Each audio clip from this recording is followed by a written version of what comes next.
Hace mucho que no lo ves, pero él fue ministro de Economía, es Roque Fernández. Gracias por acompañarnos. Gracias por invitarme. Roque, arranquemos por la situación de hoy, el día de hoy, con un ex ministro de Economía, un ex vicepresidente yendo a la justicia. ¿Qué significa esto para usted? Bueno, creo que es un poco la secuencia natural cuando ha habido una voracidad por hacer aumentar el Estado como un elemento de control de distintas áreas de la economía. Entre ellas, la Casa de la Moneda no es un caso menor. O sea que creo que muestra, de alguna manera, que cuando el Estado trata de incursionar en aquellas cosas donde el sector privado puede prestar los servicios, siempre hay una gran tentación para la corrupción, y eso es lo que estamos viendo, ¿cierto? O sea, obviamente en una empresa que estaba muy comprometida fiscalmente, con lo cual el Estado podía perdonarle la vida. Entonces, obviamente que un funcionario que se cree con la potestad para ir y negociar y quedarse con una parte, he visto en los medios también comentarios de que no lo hacía solo, sino que recibía órdenes de arriba. Así que para mí fue la consecuencia natural de cómo se encaminó la economía, digamos, en la última década, que era ir y cooptar todas aquellas áreas del sector privado, y lo hacía en forma non santa, no solo para acumular poder, sino también riqueza. Que un ex ministro de Economía se quiera quedar con la máquina de los billetes es casi, ¿no?, una paradoja. Yo no conozco ninguna experiencia en el mundo que se llegue a esa situación. Pero, repito, para mí, que era un poquito más arriba de eso, la idea de controlar todo, de llevar el Estado, pensando que se confundía el Estado con el patrimonialismo propio de la conducción política. Creo que eso era lo que llevó prácticamente a todo, tanto en la obra pública como en este evento de la Casa de la Moneda, que es verdaderamente muy representativo de lo que representó. Lo mismo fue el caso de la nacionalización de los fondos de pensión.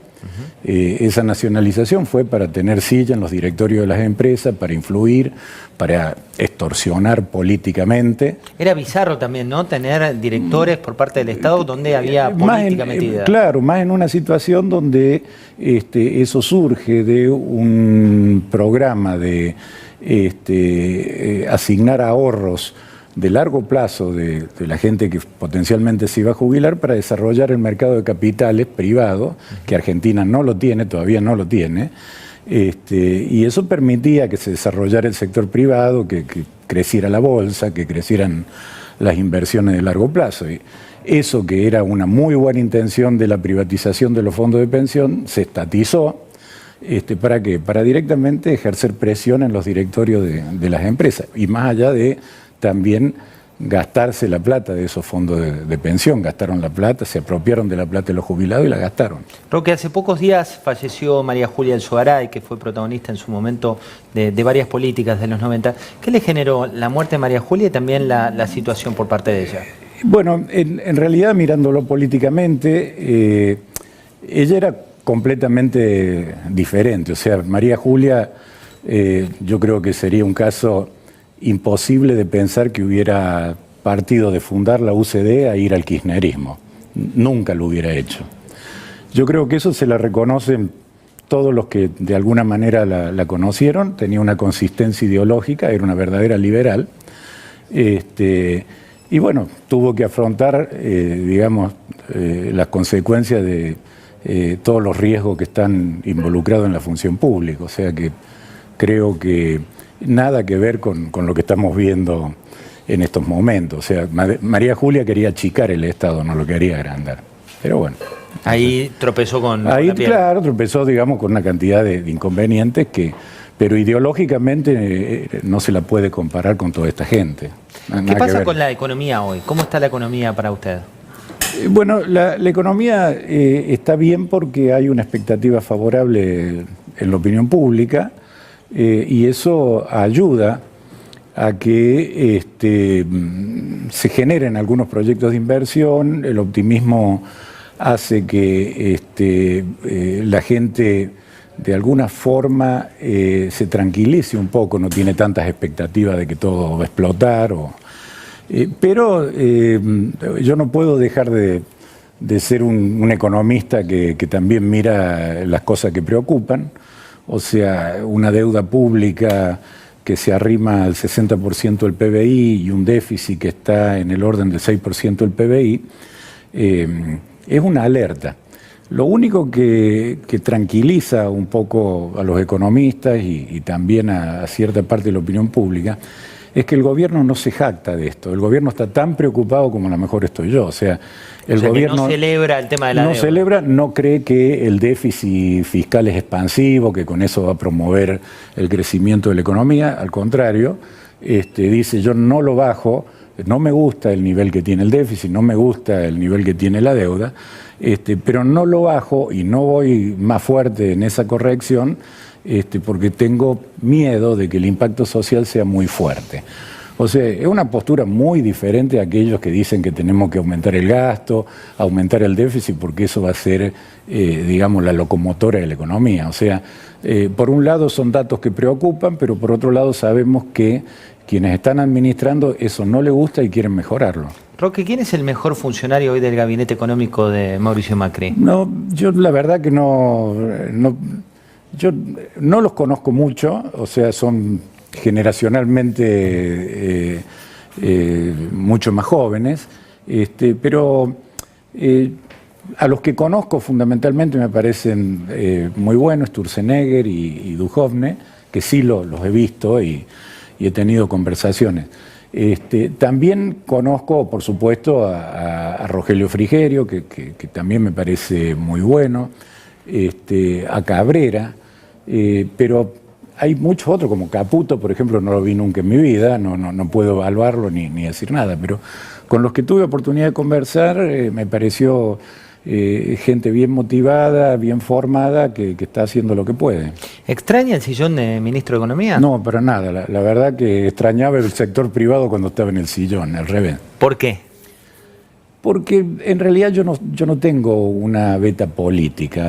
A mí siempre me gustó mi profesión, economista profesional, la actividad privada. Yo no soy del sector público y no me gusta, digamos, la actividad política tradicional. Me gusta hacer política económica, pero desde la parte académica o del debate de esto, de participar en los medios, en el debate público, pero no ejerciendo una función. Usted es investigador también del SEMA. Hoy en el SEMA hay gran parte de las críticas, ¿no?, que se están generando porque dicen que es demasiado gradualista, lo decía recién usted, respecto de esta cuestión de fondo que es la deuda, pero también se habla de un gradualismo muy grande por parte del gobierno. Sí, hay muchos colegas que yo respeto y que están muy preocupados porque ellos tienen miedo de que esta gente que verdaderamente sabe qué es lo que tiene que hacer, no hace las cosas lo suficientemente rápido.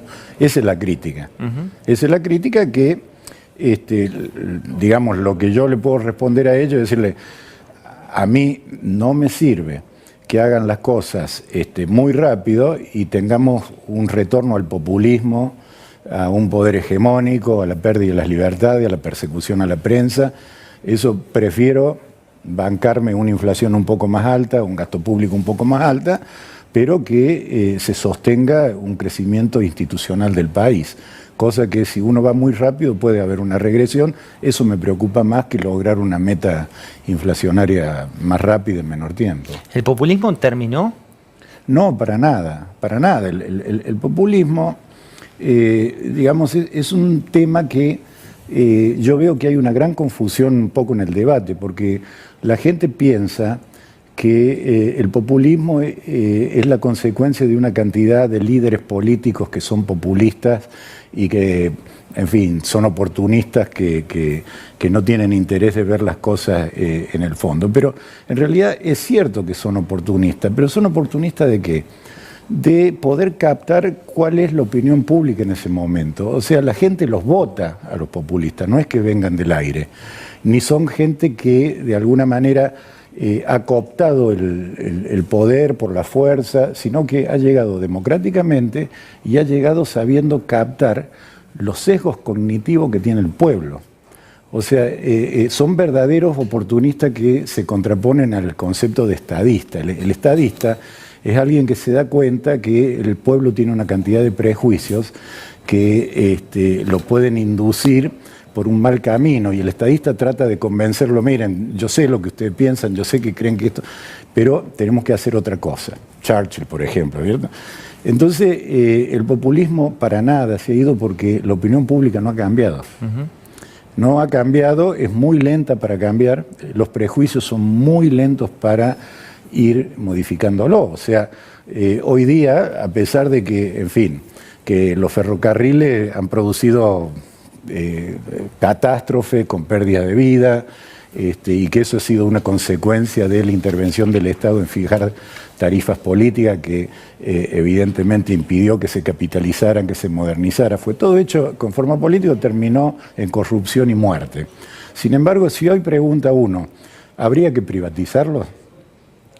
Todo el mundo se va a oponer. ¿Habría que privatizar? ¿Pero hay que volver a privatizar las compañías? Yo creo que la forma en que el Estado tiene que intervenir probablemente es con subsidios que son mucho más directos sobre los pobres o los indigentes, pero dejando que el sector privado haga el transporte, que lo puede hacer perfectamente, de la forma más eficiente posible. O sea, si uno le subsidia el SUBE a los indigentes, los que viven en el conurbano, etcétera, y es muy estricto en la regulación de un sistema totalmente privado, donde pueda cobrar la tarifa que haga falta para tener el tren rodante, los trenes, el mantenimiento de vías de la forma más eficiente posible, entonces tendríamos muy buenos trenes y no dejaríamos desprotegidos a los indigentes, pero es una concepción totalmente distinta, porque la inversión la hace el sector privado, la tarifa cubre los costos de la inversión. Y el Estado interviene. Y el Estado interviene controlando y al mismo tiempo ayudando al indigente para que no se quede sin viajar si la tarifa es alta. Es una concepción totalmente diferente donde la corrupción no puede entrar de la forma que está entrando y que ha entrado en este momento en Argentina. Creo que mi colega Pablo Fernández Blanco tiene una pregunta para hacerle. Bueno. Al presidente Mauricio Macri lo acusan de ajustador, por un lado, y por el otro lado lo acusan de gradualista. Yo quisiera preguntarle en qué se parece este gobierno en 1, 2 o 3 aspectos en términos económicos a lo que fue el último periodo de Carlos Menem como presidente. En principio yo diría que son dos situaciones que no se pueden comparar bien, porque la primera parte del gobierno de Menem se hizo una cantidad de reformas estructurales muy importantes. Hoy día tenemos teléfono, tenemos electricidad, autopistas, todos los puertos, los aeropuertos, todo eso fue gracias a todo ese esfuerzo privatizador que no resultó, desde el punto de vista de lo que es el concepto de ajuste, de un problema generado por una reducción del gasto público. Fue en todo caso el problema que se generó donde el sector público funcionaba como un gran encubridor del desempleo que había en Argentina y que se cubría generando puestos que no tenían ningún grado de productividad en ferrocarriles, en aerolíneas, en los puertos, en todos lados. Entonces, ese fue, sí, si se quiere, una reforma estructural muy importante que este gobierno no la ha hecho todavía. Ni siquiera sé si la piensa hacer. O sea, esas son diferencias clave, digamos. Con respecto al segundo periodo, en el segundo periodo, a fines de la década del 90, Argentina terminó con una inflación negativa del orden del 2% y con crecimiento. O sea que la estabilidad se logró plenamente.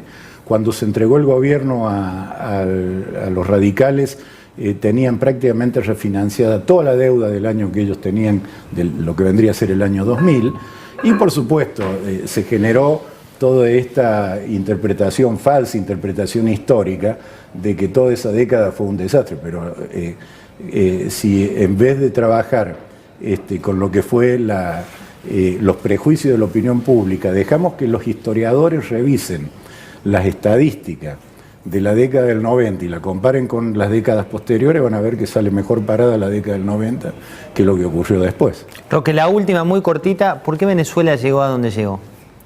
Bueno, porque en definitiva tuvo la desgracia Venezuela de no haber tenido la resistencia en el sector privado, mediático y político que permitió a Argentina salir de esa situación. O sea, Maduro se llevó puesto todo, la oposición, los medios, las empresas, Y bueno, Venezuela ha quedado en una situación bastante desesperante que afortunadamente el sistema político argentino y en realidad también todos pudieron contener para que no fuésemos por ese camino. Muchas gracias, Roque. No, no hay que.